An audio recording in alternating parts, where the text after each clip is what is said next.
अब ये मायावती का स्थान, जब मायावती प्रधानमंत्री तक नहीं पहुंच पाई तो वो कहाँ पहुंच जाएगा? वो तो दलितों का नेता ही नहीं है। कितने दलित उसे मान रहे हैं? दलितों का नेता नहीं है। दलित दलित दलित से अकेले से नहीं काम चलेगा जब तक आज सर्व समाज को नहीं लेंगे। मैं वीरेंद्र पुंडीर। आज मैं जिला शामली के गांव शामली शामला में आया हूं। यहाँ पर पूर्व प्रधान जी हैं, ठाकुर उगर सिंह चौहान जी। तो चलिए इनसे बात करते हैं। जी आप ये बताइए, बंगाल के मुर्शिदाबाद में जिस तरह हिंदू मुस्लिम दंगे हो रहे हैं, इसकी मेन वजह क्या हो सकती है? अरे राजनीति है मुनीर साहब, ये तो स्पष्ट सी बात है। दंगे कहाँ नहीं हो रहे? दंगे सब जगह हो रहे हैं, लेकिन कहीं के दंगों को हाईलाइट कर दिया जाता है और कहीं के दंगों को हाईलाइट नहीं किया जाता। बंगाल अभी भाजपा के क्षेत्राधिकार से बाहर है, उनकी दखलंदाजी वहाँ नहीं हो पा रही। इसी वजह से वहाँ की छोटी सी वीडियो को भी हाईलाइट करके ऐसा दिखा दिया जा, जितना अक्सर दिखाया जाए उतना होता नहीं है। उससे ज़्यादा तो और बहुत सारी जगह हो हैं। आप अपने यूपी को देख ले या और कहीं देख ले, आप हरियाणा देख ले, पंजाब देख ले, सब जगह इस प्रकार की घटनाएं घटे हैं। लेकिन जहाँ हिंदू और मुसलमान बराबर बराबर के हैं, या थोड़ा बहुत अनुपात है कि जहाँ मुसलमान ज़्यादा हैं, वहाँ अक्सर इस प्रकार की घटनाएं घटती रहे हैं, घटी हैं। ये जो है इसमें मुर्शिदाबाद में या बंगाल में, पश्चिम बंगाल में, ये आज की बात नहीं, पहले से ही है। यहाँ लड़ाई करवाती है राजनीतिक पार्टियाँ। राजनीतिक पार्टियाँ ये सब खेल खेल रही हैं और उसका दंड लोगों को भुगतना पड़ रहा है, और कुछ नहीं है। कल देखने में यह आया है कि ममता बनर्जी वाराणसी में आई थी और उनको काले झंडे भी दिखाए गए थे। देखिए, काला झंडा दिखाना और विरोध करना ये तो आदमी का अधिकार है, वो कहीं कुछ भी कर सकता है। जब वो भाजपा शासित प्रदेश में आ रही है और बनारस में आ रही है, जो हिंदुओं का गढ़ है, सनातनों का गढ़ है, भगवान शिव की नगरी है, वहाँ आए तो वहाँ के हिंदुओं में निश्चित रूप से ये आक्रोश होना था वीडियो देख देख के।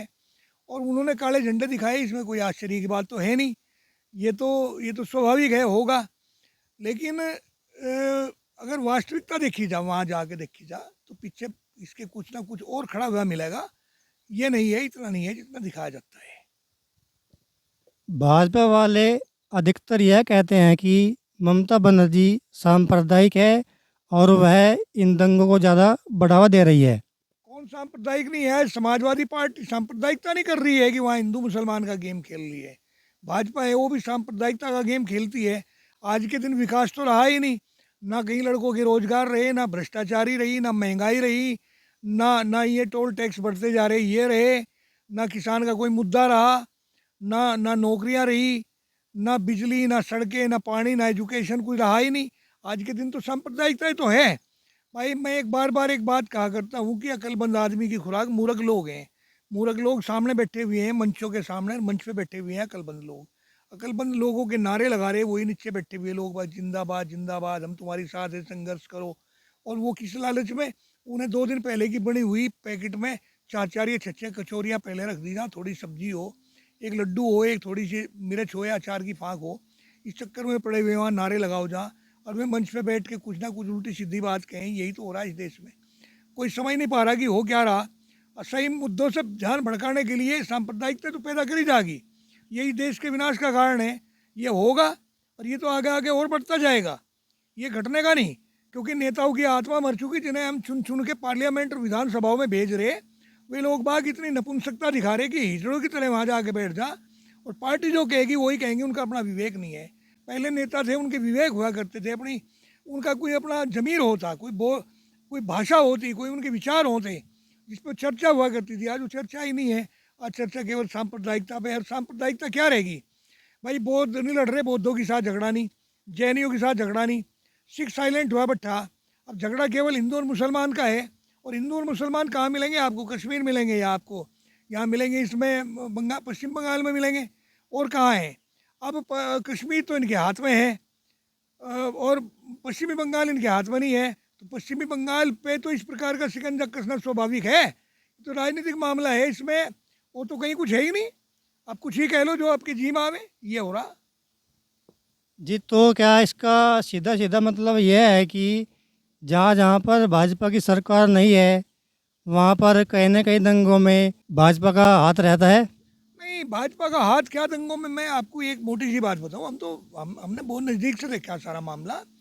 जहाँ सरकार भाजपा की है वहाँ दंगे बहुत कम हैं, जबकि हैं झगड़े और अपराध दूसरे टाइप के अपराध हैं, और ये इस टाइप का दंगा नहीं है।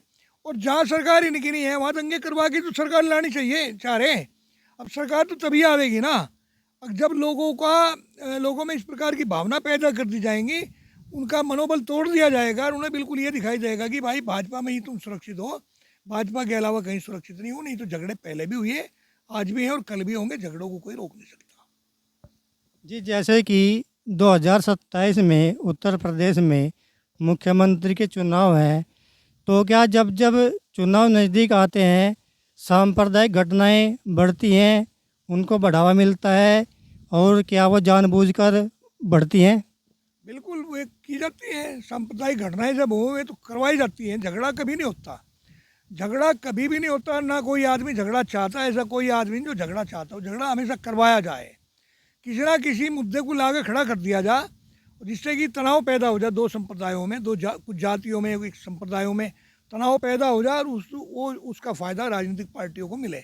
ऐसा ही होगा। अब 2027 में चुनाव है, यूपी में चुनाव है, तो निश्चित रूप से कहीं ना कहीं होगा, लेकिन होने का यहाँ इस वजह से नहीं, क्योंकि इस सांप्रदायिकता के मामले को यूपी में और यूपी के बाहर भी मुसलमान समझ चुका। मुसलमान ये समझ रहा कि जितना तुम उठोगे, अगर तुम बोलोगे तो भाजपा को लाभ होगा, साइलेंट होके बैठे रहे, समय है कट जाएगा, तो मेरा ख्याल के झगड़ा नहीं होगा। फिर जब हिंदू और मुसलमान का झगड़ा नहीं होगा, तब लड़ाया जाएगा जातियों में, तब लड़ाया जाएगा छोटे बड़े में, ऊंच नीच में, जो कि आज हो रहा है। जातियों को जातियों से बढ़ाया जा रहा है, समाज को समाज से बढ़ाया जा रहा है, वर्ग को वर्ग से बढ़ाया जा रहा है। खाम खा का नारा लगा लगा के ये कह के कि स्वर्ण और दलित किया जा रहा है, गुज्जर और राजपूत किया जा रहा है, जाट और नॉन जाट किया जा रहा है। इस प्रकार की कार्रवाई की जाएंगी, उसी से ही राजनीतिक पार्टियों को लाभ होगा। ये कड़वा सच है। जी, तो क्या ये सीधे सीधे तौर पर बांटो और राज करने वाली नीति नहीं है? ये तो अंग्रेजों का दिया हुआ है, फूट डालो राज करो। ये तो भाई हिस्ट्री में लिखा पड़ा है, बहुत सारी बात है, सबको पता है कि फूट डालो राज करो। और अगर किसी के घर पर आप कब्जा चाहते हो तो उसके घर में आप फूट डाल दो, बाप बेटे में आपस में तकरार करवा दो, पति पत्नी में करवा दो, माँ बेटे में करवा दो, और फिर आराम से हाथ सेको। ये तो सर्वविदित है, सब जानते हैं पहले से ही कि फूट डालो राज करो। है, बिल्कुल है। जी, सहारनपुर से सांसद हैं चंद्रशेखर आज़ाद जी, उनका अभी तक कोई सामने ऐसा कोई बयान नहीं आया है जो उन्होंने वहाँ पर पश्चिम बंगाल के मुर्शिदाबाद में कोई बयान दिया हो भाईचारे शांति के लिए, तो आप उस पर क्या कहेंगे जी? नहीं, चंद्रशेखर क्या है, ये तो कोई नहीं है, तो खाम खा की बात है। चंद्रशेखर कहीं कोई नेता नहीं है, कुछ नहीं है। उसे पता है, वो उसका ये मामला है कि अगर तू वहाँ बोल गया, जरा सा भी तू बोल गया, तो तेरे से इधर से हिंदू खिसकेंगे जो तेरे साथ हैं। हिंदुओं के बारे में बोल गया तो मुसलमान खिसक खिसक जाएंगे, और इसका तो वो हाल होगा कि कुछ दिनों में ना खुदाई मिला ना विशाले सनम। ये इधर का रहेगा ना उधर का रहेगा, ये काहे का नेता है? ये तो अलगाववाद का नेता है। इस प्रकार की बात कहना, लोगों में भावना भड़काना, विद्वेष पैदा करना, भाईचारे का इसका कभी कोई काम नहीं है। भाईचारा तो इस आदमी ने सीखा ही नहीं। इसके मुंह से भाषा ही ऐसे निकलती है तीक्ष्ण, जो आग की तरह काम करे। नहीं तो बोलती तो मायावती भी है, हालांकि मायावती पहले पहले बड़ी गलत भी बोल रही है, लेकिन भाषा में सलीका तो है, सलीके से तो बोलती है। और ये तो सलीका ही नहीं इसके पास, तो ये तो आग फूस वाला आदमी है, कभी मुद्दों पे नहीं बोलता, दूसरे टाइप का आदमी है। इसकी क्या है, ये नहीं बोल रहा, तो इसके बोलने से ना बोलने से कोई बहुत बड़ा लाभ या नुकसान नहीं होने वाला। जी, चंद्रशेखर आज़ाद तो यह कहता है कि मायावती जी के बाद मैं दलितों का सबसे बड़ा मसीहा हूँ, और यदि सभी दलित भाई मेरे साथ रहेंगे तो हम लोग एक दिन देश पे राज करेंगे। देश पे राज आज ही करने से कौन मना कर रहा है? आज कर लो, आज भी तो एक ही हो, लगाओ के देखो लोगों को। मायावती तो कभी भी नहीं बन सकता वो। दलितों के सबसे बड़े नेता तो, दलितों क्या, वो तो सब समाज के रहे हैं, सभी ने उन्हें मानना है। डॉक्टर अम्बेडकर अम्बेडकर जी तो, वो तो अलग चीज़ थी, वो तो देव पुरुष थे। इस प्रकार के जीव तो कभी कभी पैदा हुए हैं, जब जब भी ज़रूरत पड़े हैं तब तब इस प्रकार का के जीवात्माएं वो शरीर धारण करती हैं। और उसके बाद में अगर दलितों की कोई नेता बनी जिसने दलितों के लिए किया है, वास्तव में किया है, वो थी मायावती।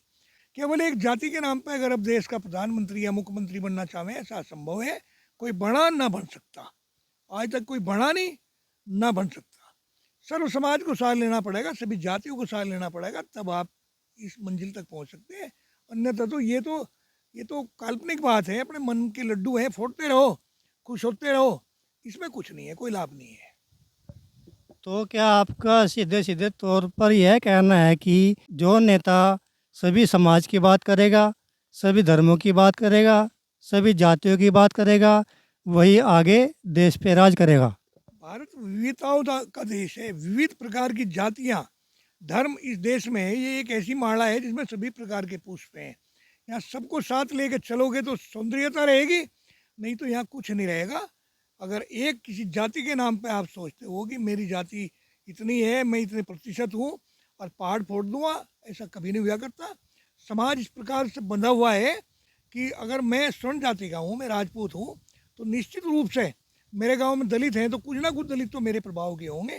चंद्रशेखर ने, चाहे उसका कोई भी आ जाए, भगवान भी आगे खड़ा हो जाए ना उसका, तो भी वह दलित लोग बाग जो मेरे गांव के हैं, जिनके दुख दर्द में सुबह से शाम तक मैं जुड़ा रहूं, वो वोट मुझे देंगे, न कि उसे। ये सब जगह होता है। अगर वो सोचता होगा कि 100 की 100% दलित या 100 की 100% कोई भी सोचे कि भाई स्वर्ण या कोई पिछड़ा या कोई जाति मेरे साथ आ जाए, ऐसी आज तक कभी नहीं हुआ, ना हुआ करता। जातियाँ बढ़ जाती हैं। और इन लोगों का जो गांव में रहे हैं ना, वो गांव के लोग बाग अपने जीवन को वही लोग जानते हैं कि किस प्रकार से जिया जा, किसकी ज़रूरत कहाँ पड़ती है। गांव एक एक शरीर जैसा ही है, जो शरीर है, शरीर में अलग प्रकार के हुए हैं, अंग हैं। कहीं कुछ है, किसी का कोई काम है, किसी अंग का कोई काम है, हाथ का कुछ है तो पैर का कुछ है, नाक और आँख का कोई काम है, कान का कोई काम है। एक भी अंग को अगर काट दिया जाए तो मेरा ख्याल के शरीर ही पूरा नहीं हो पाता। इसी प्रकार से समाज है, समाज में सब जातियों का अपना वजूद है। एक भी जाति अगर समाज से अलग होकर चलेगी तो समाज ही नहीं बन पाता। ये उन लोगों की बहुत बड़ी सोच है, बहुत बड़ी भूल है।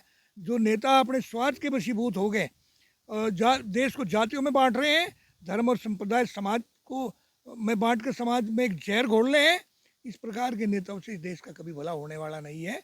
आत्माओं को सुधारें और पुनः मेरा ख्याल के इस प्रकार के नेताओं की आवश्यकता इस देश को है, जो इस देश को ठीक ठाक लेकर चले, समाज का भला करे, समाज के बारे में चिंतन करे, अलगाववाद पैदा ना करे, इस प्रकार का विष ना घोले जिससे आग लगती जा रही है। आज क्या हो रहा है पूरे भारत में, देख लो आज क्या हो रहा है। इसी प्रकार के लोगों की वजह से तो हो रहा है कि ये मानसिकता इतनी गंदी हो रही है। उस गंदी मानसिकता की वजह से ही तो गंदगी फैल रही है। इसे दूषित करना बहुत ज़रूरी है। ये दूषित होगा, समय आने दो, समय सबको ठीक कर दे। उत्तर प्रदेश के मुख्यमंत्री जी हैं योगी आदित्यनाथ जी, उनकी बहुत मांग बढ़ रही है। तो क्या मुख्यमंत्री जी योगी आदित्यनाथ जी आने वाले प्रधानमंत्री हो सकते हैं? योगी आदित्यनाथ जी का विकल्प अगर देखा जाए तो मैं नहीं मानता कि उसका कोई विकल्प पूरे भारत में हो। आज सबके अपने अपने अलग नज़रिए हैं, सबका दृष्टिकोण है। मैं मोदी जी कि यार योगी जी को अगर पलड़े में एक में उन्हें रखे और एक में उन्हें रखे, तो मेरे अपने दृष्टिकोण से तराजू को जब हाथ में पकड़ा जाए तो योगी जी का पलड़ा झुक जाएगा। योगी जी का इतना वजन है। लेकिन बने ना बने, प्रधानमंत्री बने ना बने, ये तो भाई भविष्य के गर्भ में है। ये तो कोई मैं भविष्य वक्ता नहीं हूँ। लेकिन हाँ, अगर देश को सही ढंग से लेकर चलना चाहते हैं, देश का विकास चाहते हैं, तो ये होना चाहिए। इस प्रकार के आदमी को देश का प्रधानमंत्री होना चाहिए, इसकी मांग है। आज अगर ये कहें कि यूपी कैसा, जो दुनिया का छठे बड़े राष्ट्रों के बाद में 7वां नंबर अगर आता हो किसी देश का, तो वो यूपी है, उत्तर प्रदेश है, जबकि ये एक प्रदेश है। अगर देशों में किया जाए तो इतने बड़े प्रदेश का, जहाँ का क्राइम इतना बढ़ा हुआ था, जहाँ बहुत बुरा हाल था, उसको दिशा देना, सुधारना योगी जी के अलावा वो दूसरा आदमी कोई कर नहीं सकता था। अगर भाजपा ये काम करती तो बराबर के बहुत सारे देशों में, प्रदेशों में भाजपा है, वहाँ क्यों नहीं हुआ। यहाँ आज किसान को खेत में जाने की ज़रूरत नहीं है, रात को बिजली इतनी आ जा, दिन में बिजली इतनी आ जा, रात को बिजली आती नहीं, खेत में जाने की ज़रूरत नहीं है। चोर उचक्के का डर नहीं है, बदमाशी ख़त्म है, बिजली के बिल भी कोई मांग नहीं रहा। चलो वैसे उस पर आ रहे, लेकिन मांग किसी पे नहीं है, वो भी बंदी है। यातायात ठीक है। क्राइम का सबसे बड़ी बात क्राइम की थी, जब क्राइम ही कंट्रोल है तो सब ठीक ठाक है। हम बाबा की एक दो बात को तो अगर गलत भी हो रही है ना, इतने सब कामों के बावजूद उसे अवॉइड कर लें लोग बाग। अगर कहीं पशु हमारे खेत को नुकसान पहुंचा रहे ना, तो हम ये मान लें कि बाबा ने हमें क्राइम से तो बचाया। तो इस प्रकार का शासक तो होना ही होना चाहिए। और एक बार योगी आदित्यनाथ को 5 साल के लिए इस देश की बागडोर मिलनी चाहिए, तब इस देश में एक राम राज आ सकता है, तब एक स्वर्ण युग आ सकता है। उस आदमी का कि क्या कल्पना करेंगे, जिस आदमी के पास 2 अल्फी हो, जिस आदमी के पास अल्फी में जेब भी ना हो, जिस आदमी के मुख्यमंत्री आवास में तखत पड़ा हो, जो आदमी अपने अपना कभी भी इतना तेल फुलेल का की चिंता ना करता हो, सिर के बाल आज तक नहीं बंदे ने बढ़ाए, जिसकी बहन आज भी फूल बेच के गुजारा कर रही हो, जिसके भाई आज भी सेना में सिपाही की नौकरी कर रहे हो, उस आदमी की क्या कल्पना कर सकते हैं। वो तो संत हैं, सर्व समाज के हैं। वो तो भाई मुसलमान को भी उतना ही चाहते हैं, हिंदू को भी उतना ही चाहते हैं। वो विरोधी हैं, दुश्मन है क्राइम के। वो उनकी तो एक सिद्धांत है, जियो जीने दो, और इसी पे अपना सारा मामला टिका हुआ है। योगी आदित्यनाथ को तो मैं नहीं, पूरा भारत ही चाह रहा। कुछ ही तो चंद लोग बाग होंगे ऐसे नालायक किस्म के आदमी जो नहीं चाहते। नहीं तो अगर देश को सुरक्षित हाथों में देखना चाहें तो योगी के हाथ में दो, तब देश सुरक्षित हाथ में होगा, जहाँ लाइन ऑर्डर है। और कहीं लाइन ऑर्डर नहीं है। जी चौहान साहब, आप भारत की जो आम जनता है उसको क्या संदेश देना चाहेंगे जिससे कि भारत में मोहब्बत बढ़े, हिंदू मुस्लिम भाईचारा बढ़े और सभी लोग यहाँ पर अमन चैन से रहें? मेरा संदेश तो एक तो ये है कि चुनाव के समय में पार्टियों को ना देखें। पार्टियों से किसी का भला नहीं होगा, आदमी को देखें। अगर अच्छी मानसिकता का आदमी आपके बीच में आया, चाहे वो आज़ादी है, उसको आप वोट दें। जब तक ठीक ठाक आदमी जो हस्तिनापुर गद्दी के ना बंधे हुए हों, जो ये कह दें कि हम तो पार्टी के बंधे हुए हों, इस प्रकार के लोगों की बजाय स्वतंत्र विचारों के, अच्छी मानसिकता के लोगों को चुन के आप पार्लियामेंट और विधानसभाओं में भेजेंगे तो देश खुशहाल होगा। देश में हर एक समस्याओं का समाधान होगा, उनकी आवाज़ उठाने वाले वहाँ तक पहुँचेंगे। और दूसरा मेरा संदेश ये है कि इन इन नेताओं के कहे में, इनकी बात में आपस में भड़को ना, आपस में लड़ो ना, झगड़ो ना। हम सब एक हैं, एक थे, एक हैं, एक ही आगे रहेंगे। हमें एक कवि हुए भारतेंदु जी, उनकी उस कविता की पंक्तियों के साथ मैं अपनी बात को विराम दूंगा। हम क्या थे, क्या हैं और क्या हो गए अभी, आओ विचारे बैठ कर, ये समस्याएं सभी। मैं तो अपनी बात को यही विराम देते हुए ये कह रहा कि हम सब एक हैं, अमन से रहें, शांति से रहें, भाईचारे से रहें, अच्छे नेताओं को चुनें, अच्छे लोगों को चुनें, अच्छे साहित्य पढ़ें, और ये बरगलाने वाली बात कभी भी इन्हें ध्यान में ना लावे, माइंड में ना लावे। तो आज के लिए यहीं तक था। नमस्कार।